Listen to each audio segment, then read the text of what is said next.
ఎండపూట chilled beer తాగి చిల్లవుదామనుకున్నాడు. మద్యం shop నుంచి తెచ్చిన బీర్ ఓపెన్ చేస్తే అందులో చేప చక్కర్లు కొడుతూ కనిపించింది. ఆ దృశ్యం చూసి అవాక్కయ్యాడు. హైదరాబాద్లోని మల్లాపూర్లో ఈ ఘటన చోటు చేసుకుంది.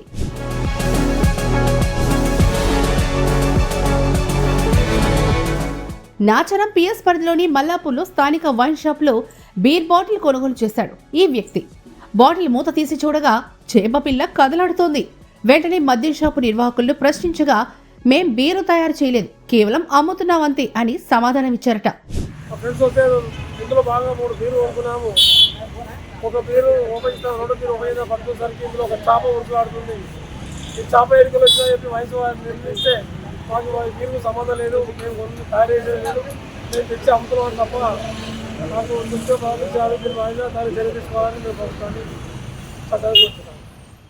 బీర్ బాటిల్స్ లో చెత్త, పురుగులు, గుట్కా ప్యాకెట్స్ సైతం వస్తున్నాయంటూ మందుబాబులైతే ఆవేదన వ్యక్తం చేస్తున్నారు. తరచూ ఇలాంటి సంఘటనలు జరుగుతున్న బీర్ల తయారీ కంపెనీలు, వైన్ షాప్ నిర్వాహకులు నిర్లక్ష్యంగా వ్యవహరిస్తున్నారని చెప్తున్నారు.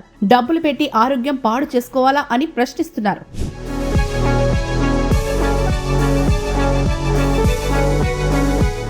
ఫుడ్ సేఫ్టీ అధికారుల తరహాలో ఎక్సైజ్ శాఖ అధికారులు కూడా తరచూ డిస్టరీస్లలో తనిఖీలు చేపట్టాలని కోరుతున్నారు.